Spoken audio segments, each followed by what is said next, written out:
வெண்கல பொருட்கள் விற்பனை செய்யும் கடைக்குள் புகுந்து 2,90,000 பணத்தை திருடிக் கொண்டு கோவாவிற்கு பயணம் சென்ற 2 சிறுவர்கள் உட்பட 5 பேரை தனிப்படை போலீசார் கைது செய்தனர்.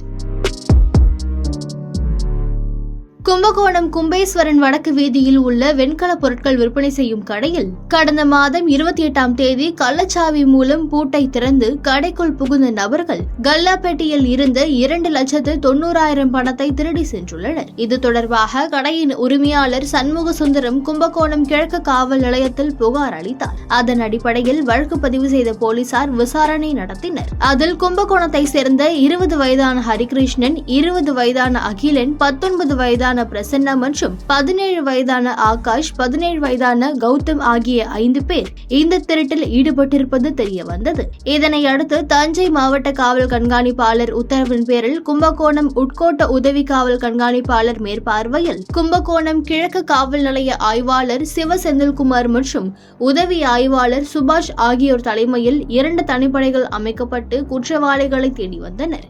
இந்நிலையில் பணத்தை திருடிய 5 பேரும் கோவாவிற்கு உல்லாச பயணம் சென்றது தெரிய வந்தது. இதனை அடுத்து அவர்கள் வருகைக்காக காத்திருந்த போலீசார் இன்று காலை கோவாவில் இருந்து கும்பகோணம் வந்த 5 பேரும் 3 விலை உயர்ந்த பைக்குகளில் நாள் ரோடு வழியாக வந்தபோது அவர்களை தனிப்படை போலீசார் சுற்றி வளைத்து பிடித்தனர். அவர்களிடமிருந்து ரூபாய் 2.51 லட்சம் பணம், 3 பைக்குகள், 5 செல்போன்களை பறிமுதல் செய்த போலீசார் அவர்களை நீதிமன்றத்தில் ஆஜர்படுத்தி நீதிமன்ற காவலுக்கு உட்படுத்தினர். இந்த சம்பவம் அப்பகுதியில் பெரும் பரபரப்பை ஏற்படுத்தியுள்ளது.